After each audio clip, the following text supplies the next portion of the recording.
आपके सभी विद्वान पैनलिस्ट को नमस्कार। सबने बहुत ही महत्वपूर्ण बातें कही और हमारा तो अनुभव आंदोलन करने का विद्यार्थी जीवन में रहा होगा, उसके बाद तो आंदोलन से निपटने का रहा है। तो मैं दो बिंदुओं पे चर्चा करूंगा। एक तो जो धनंजय जी ने शुरू किया था, मैं थोड़ा सा उस पर अपनी बात जरूर कहना चाहूंगा। फिर प्रशासनिक रूप से कल की जो चर्चा हो रही है, क्या सरकार सोच रही होगी या प्रशासन के लोग सोच रहे होंगे, उस पर मैं कुछ संभावनाओं पर चर्चा करना चाहूंगा। एक छोटी सी कम्युनिस्ट पार्टी, उसका नाम है एसोसिएशन कम्युनिस्ट। उन लोगों ने लंबे समय से, जब से नई शिक्षा नीति आई तभी से जगह जगह, बिहार का तो मैं जानता हूँ, मुझे उन्होंने बुलाया था, मैंने भी उसमें भाग लिया था, और वो जगह जगह जहां उनका थोड़ा सा भी अस्तित्व है, वे उस नई शिक्षा नीति के खिलाफ कन्वेंशंस करते आ रहे हैं। और उनका पोलित ब्यूरो तक, छोटा सा पोलित ब्यूरो होगा, छोटी सी पार्टी है, पोलित ब्यूरो तक उस इशू को उठा करके और समाचार पत्रों के माध्यम से कुछ उन्होंने संगठन बनाए हैं जिसमें जिसमें वे लोग भी हैं जो कम्युनिस्ट नहीं है, लेफ्टिस्ट नहीं है, उसके माध्यम से काम करना शुरू किया। मैं धनंजय जी को इस बात के लिए बधाई देना चाहूंगा कि यह जो मुद्दा है कि मात्र एजुकेशन मिनिस्टर को हटा दो क्योंकि नीट का पेपर लीक हो गया, सीबीएसई में कुछ गड़बड़ियां हो गई और इसलिए हटा दो, यह मुद्दा बहुत ही छोटा सा मुद्दा होगा। और चूंकि इस पूरे के पूरे आंदोलन में जो वामपंथी छात्र संगठन है, मुझे लगता है वो रीढ़ की हड्डी की तरह से काम कर रहे हैं। बाकी तो बहुत सारे एक्टिविस्ट ग्रुप्स आ रहे हैं, बहुत सारे सामान्य लोग भी आ रहे हैं, लेकिन जो विचारधारा से लैस लोग हैं, मैंने देखा कि जो भी वर्थ द नेम जो लेफ्टिस्ट ग्रुप्स कह सकते हैं, कि दिशा जैसा एक छोटा सा संगठन भी, फेडरेशन या एसएफ और ऐसा तो बड़े बड़े संगठन हैं, ये तमाम नौजवान लगे हुए हैं। और हमें लगता है जो रीढ़ इनकी है, यह रीढ़ जो धनंजय जी रास्ता बता रहे हैं, जरूर उस दिशा में शिक्षा के व्यापक सुधार हो। और नई शिक्षा नीति जो पौराणिक चीजों को ला रही है, तो साइंटिफिक टेम्पर को खत्म कर रही है, जो विश्वविद्यालय की शिक्षा को महंगा कर रही है। आप ही के मंच पर एक बार हम लोगों ने चर्चा किया था कि मैंने तो इलाहाबाद विश्वविद्यालय में 15 रुपए महीने की फीस दे करके मास्टर बिजनेस एडमिनिस्ट्रेशन तक कर लिया था और सेवाओं में कंपटीशन दे करके आ गया था, क्योंकि लाइब्रेरी का इस्तेमाल करते थे, हर चीज की किताब नहीं लेनी पड़ती थी। अब जो जिस तरह से महंगाई हो गई है शिक्षा में, जिस तरह से आपने एजुकेशन को बहुत कॉस्टली बना दिया है, प्राइवेटाइज कर दिया है, तो हमारे जैसे लोग तो शायद किसी दफ्तर में बाबू हो करके और रिटायर हो गए होते, ये संभावना हो सकती है। अगर यूपीएससी का परीक्षा ठीक से नहीं होती तो शायद हमारे जैसे लोग उस परीक्षा को पास नहीं कर पाते। अगर पेपर लीक होता तो निश्चित तौर से हमारे जैसे लोगों को कठिनाई होती। और आज की तारीख में जो हमारे जैसे ही जो middle class, lower middle class और मजदूर वर्गों से जो बच्चे आते हैं, अपने मेहनत के बल पे उनको परेशानी हो रही है। तो मुझे लगता है कि जो आंदोलनकारी लोग हैं, लेफ्ट छात्र जो संगठन है, उन्हें इन्हें एक दिशा देनी चाहिए और इन्हें व्यापक शिक्षा सुधारों के बारे में, परीक्षा प्रणाली में सुधार की बात तो आज से थोड़े नहीं, लंबे समय से हो रही है। और बहुत अच्छा कांग्रेस के हमारे प्रवक्ता ने बताया कि जो नौकरियों की परीक्षाएं हैं वो भी पेपर लीक हो रहा है। इलाहाबाद में तो छात्रों ने आंदोलन करना शुरू किया, पटवारी लेखपाल की परीक्षाओं में पेपर लीक हो गए। तो एक व्यापक मुद्दे को पकड़ना चाहिए इस आंदोलनकारियों को। और सीजेपी जो कि 2 महीने पुरानी एक यूं कह सकते हैं डिजिटल बेस्ड पार्टी के रूप में उभरी है, लेकिन ये जो, इसलिए अभी उम्मीद नहीं कर सकते कि उसका बिल्कुल सब कुछ साफ होगा। लेकिन जो जिन लोगों को लगता है कि मुद्दा बहुत महत्वपूर्ण है, उस मुद्दे को उन्हें उनके साथ मिल करके और व्यापक छात्र हित में उठाना चाहिए। अब मैं प्रशासनिक रूप से कल के बारे में कुछ संभावनाएं देख रहा हूँ। मुझे ऐसे लगता है कि अभी गृह मंत्रालय में मीटिंग हो रही होगी, या हो सकता है कि शाम को मीटिंग हो गई हो और कुछ दिशा निर्देश यहाँ के पुलिस कमिश्नर को दिया गया होगा। जो मीटिंग हुई होगी, मुझे लगता है 2 तरह के लोग उसमें होंगे। एक ग्रुप ऐसा होगा जो चाहता होगा कि इस रात, ये जो रात आ रही है, उस रात में जो बाकी बच्चे भूख हड़ताल पर बैठे हुए हैं उनको उठा लिया जाए।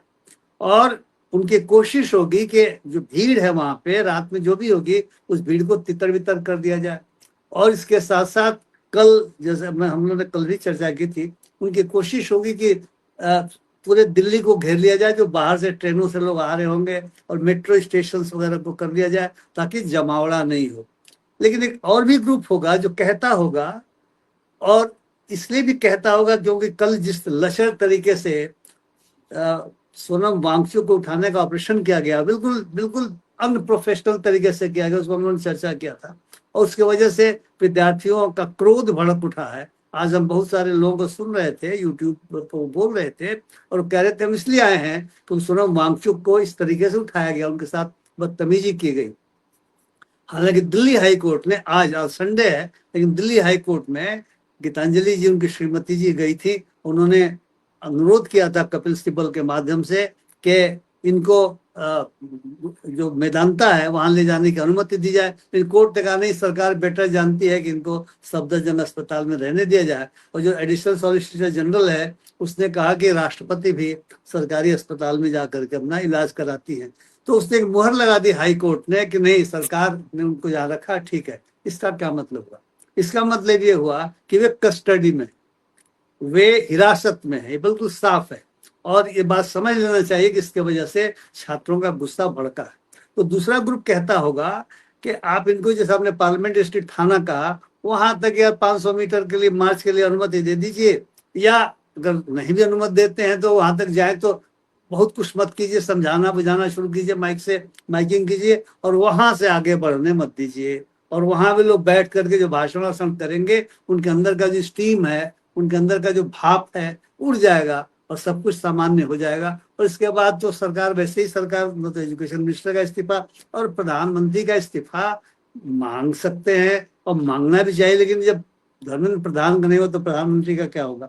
लेकिन इन्हें कल के बाद से जो व्यापक छात्र हित पे जो व्यापक समस्याएं हैं एजुकेशन की, एजुकेशन पॉलिसी की, उन पे मुझे लगता है कि व्यापक बहस चलानी चाहिए, और केवल धरना प्रदर्शन की बजाय सेमिनार, सिंपोजियम्स के माध्यम से देश भर में वामपंथी छात्र संगठनों के साथ मिल करके करना चाहिए। और अन्य भी छात्र संगठन, स्वयं की बात हुई, वो तो लंबे समय से कर रहे हैं उन विचारों को। तो जैसे हरियाणा की बात हुई, हमने चित्र देखा था, जो हुड्डा जी के बेटे हैं, क्या उनका नाम, MP हैं, उन पर उनको तो मारा, वज्र वाहन से जो पानी निकलता है बौछार देखा गया, मेंबर ऑफ पार्लियामेंट है दीपेंद्र हुड्डा जी, और ऐसी तैसी कर दिया।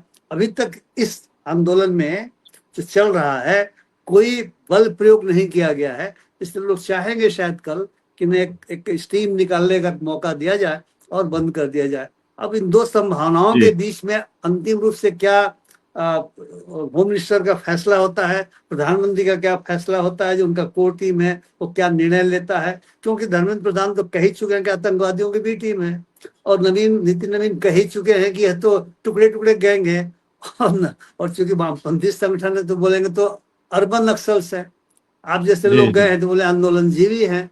तो ये सारी बातें तो गोदी मीडिया के माध्यम से बदनाम करने की कोशिश भी कर रहे हैं। तो मुझे लगता है कि अब हमें देखना चाहिए कि रात को यदि कोई घटना नहीं होती, हालांकि मुझे उम्मीद थी कि जो रात बीती है उसी दिन नेहा और उसके साथियों को, जो मनीष और तमाम नौजवान हैं, उनको शायद उठाने की कोशिश की जाएगी। और सुना के कुछ कोशिश की भी गई, शायद आज भी कोशिश की गई, लेकिन नौजवानों की भीड़ के कारण वे लोग जोखिम नहीं उठा पाए। तो मुझे दो संभावनाएं लगती हैं, लेकिन मैं आशा करूंगा कि वामपंथी छात्र संगठन इन्हें दिशा देंगे, क्योंकि CJP है वो नई पार्टी है, और पार्टी क्या है, अभी तो वो डिजिटल पार्टी है, अभी उसका कोई विचार तो किसी भी इशू पे बना नहीं होगा। इसलिए उसको इशू पर विचार बनाने के लिए भी ये वामपंथी छात्र संगठन अगर मदद करते हैं तो मुझे लगता है कि, या लीड लेते हैं या उसको उस दिशा में ले जाते हैं, तो बेहतर तरीके से देश में कुछ नौजवानों के द्वारा कुछ कराया जा सकता है। जी बहुत बहुत आपका शुक्रिया। मैं तिवारी जी आपके पास आता हूँ। जो वामपंथियों के जो युवा संगठन हैं, मैं एक समय में जब युवा जनता में था, उस समय से SFI और AISF सब लोगों का साथ मिलकर के एक अलायंस है जो पूरे देश में अलग अलग स्तर पे काम करता है। अब वो सब लोग भूख हड़ताल कर रहे हैं, उन्हीं की एक फोर्स है, लेकिन जो मूवमेंट है वो तो एक तरीके से पॉपुलर मूवमेंट जो है, उसका तो जो प्रतीक है वो तो अभिजीत दीपके है, और एक जो माहौल बना है वो तो सब पेपर लीक के चलते बना है। तो परिस्थिति तो पूरी इस तरीके की बनी हुई है। तो मैं फिर से इस बात को रिपीट कर रहा हूँ जो मैंने वहां पर भी कहा है कि कोऑर्डिनेशन जो है, जो लोग वहां बैठे हैं उनका आपस का कोऑर्डिनेशन, और जो बाकी मास मूवमेंट है उनके साथ कोऑर्डिनेशन, वो जितना इफेक्टिव होगा ये आंदोलन उतना ही इफेक्टिव चलेगा और उतने ही इफेक्टिव नतीजे आएंगे। दूसरी बात ये है कि इंडिया ब्लॉक जो है वो कल हो हल्ला करेगा, यहाँ पर लोग आएंगे भी सांसद, ये सब बातें तय हैं, लेकिन वो भी कितना इफेक्टिवली शिक्षा के सवाल पे जो हमारा यहाँ पर आज एक फोकस आया कि अकेले धर्मेंद्र प्रधान के इस्तीफे से काम नहीं चलेगा, पूरी शिक्षा व्यवस्था के ऊपर फोकस करना पड़ेगा और उसको लेके एक लंबा अभियान चलाने की जरूरत है स्टूडेंट्स के ही बीच में, देश भर में। तो आपको क्या लगता है कल को लेकर के? जी सर, बहुत बहुत धन्यवाद।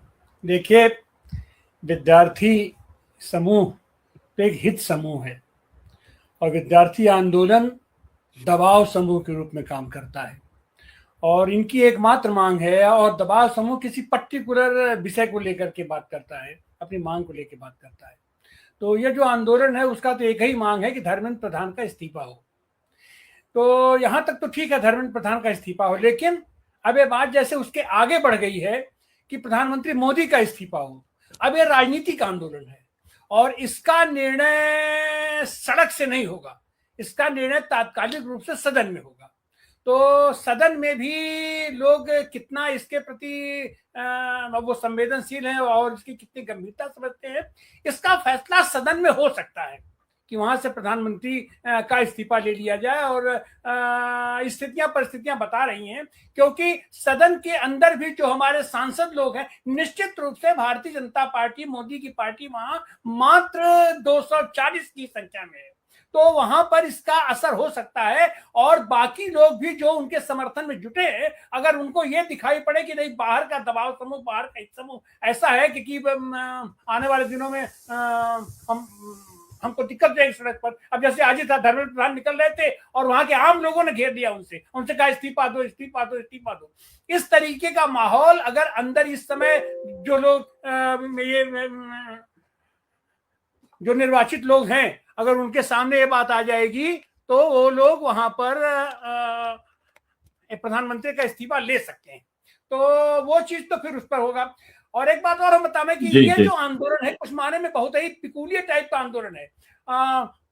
अभी लोग कह रहे थे यार हो रहा है, नेहा ने स्वीकार किया है कि उसके परिवार में उसके माँ बाप सब लोग भाजपा ही हैं, भाजपा को वोट देते हैं, लेकिन हम यहाँ आए हैं और हमारी बोलचाल बंद है, अपने गार्जियन से भी हमारी बोलचाल बंद है। तो जहां पर इस तरीके का नेतृत्व अपने घर से बगावत करके, अपने परिवार से बगावत करके, अपने समूह से बगावत करके अगर इसका नेतृत्व संभाल रहा है, तो इसका मतलब है कि देश में स्थितियां बहुत ही दुरूह हो गई हैं, बहुत ही जटिल हो गई हैं। और यह जो विद्रोह है, यह जो आक्रोश है, ये सरकार बदलने तक की बात सोच रहा है और उसको ये उम्मीद है कि अब हमारी बात जो दबाव समूह से आगे बढ़कर के राजनीतिक आंदोलन के रूप में हमारा जा सकता है। और ये चीज हमको लग रहा है कि कल सड़क तो जो गर्म होगी, लेकिन इससे सदन भी गर्म होगा और सदन में हमारे जितने भी साथी अभी ये लोग तो मैनेज करने की कोशिश कर रहे हैं, अपना डीएमके को और अपना टीएमसी के ये जो तोड़ फोड़ करके लोग कर रहे हैं, हमको तो जो दिखाई पड़ रहा है कि सदन में हो सकता है कि वहां से कुछ इस तरह का भाव परिवर्तन आ जाए कि ये जो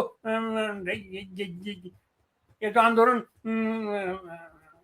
का शुरू हुआ है वो उसका परिणाम सदन में निकले, अपने संसद में निकले। जी, बहुत बहुत आपका शुक्रिया। सदन में मेजॉरिटी से सब कुछ तय होता है, वो 2/3 मेजॉरिटी की तरफ बढ़ रहे हैं और इसलिए मतलब जो कुछ भी होना है, मुझे लगता है कि मास मूवमेंट से होना है, सड़क से होना है। और ये बात सही है कि सदन जो अब चलेगा, ये जो सत्र चलेगा, वो पूरा फोकस रहेगा। ये हो सकता है कि अगर इंडिया ब्लॉक के सांसद धर्मेंद्र प्रधान को घेर लें, हमने एक बार ऐसा किया था मध्य प्रदेश की असेंबली के अंदर कि वो स्पीकर को ही नहीं निकलने दिया था, स्पीकर अपने कमरे में बंद। तो ये काम बहुत आसानी से हो सकता है कि धर्मेंद्र प्रधान जो है अपने कमरे में बंद और विपक्ष के लोग जो है वो कमरे के बाहर, और उसको निकलने ही ना दें, और वहां से एक जो है बड़ी चीज का हो सकता है और वहीं पे लोग अनशन शुरू कर दें। बहुत सारी चीजें हो सकती है, संभावनाएं तो आंदोलन की बहुत सारी होती हैं, लेकिन हम ये उम्मीद कर रहे हैं कि सरकार का विवेक कुछ काम करेगा और वो टकराव नहीं करेगी, वो रिप्रेशन नहीं करेगी। कल का दिन जो है वो लोगों को, जिसे इन्होंने कहा व्यास जी ने, भाषा वही रहती है स्टीम निकलने की और निकालने की, तो मतलब उन्हें अपनी बात को कहने का, और एक भाई ठीक है आप आए हो, अपने आपने जो कुछ कहना था आपने कह दिया, अब अपना आप लौट के जाओ, आगे निपटेंगे। कल का दिन जो है सरकार किसी भी किस्म का रिप्रेसिव कदम ना उठाए, और फिर ये स्ट्रेटेजी पे डिपेंड करेगा और कोऑर्डिनेशन पे डिपेंड करेगा कि कैसे आंदोलन आगे बढ़ता है। देश का युवा तैयार है, वातावरण बना हुआ है। बहुत बहुत शुक्रिया। दर्शकों से अपील की वजह से शेयर करें ताकि हम लोग जो है ये जो पूरी डिबेट है, इसका मकसद ही है कि लोगों तक ये डिबेट पहुंचे। आप सबका बहुत बहुत शुक्रिया समय देने के लिए। माननीय व्यास जी, माननीय धनंजय जी, माननीय शिंदे जी, और डॉक्टर सलीम साहब, और डॉक्टर आनंद प्रकाश तिवारी जी, बहुत बहुत शुक्रिया, बहुत बहुत धन्यवाद।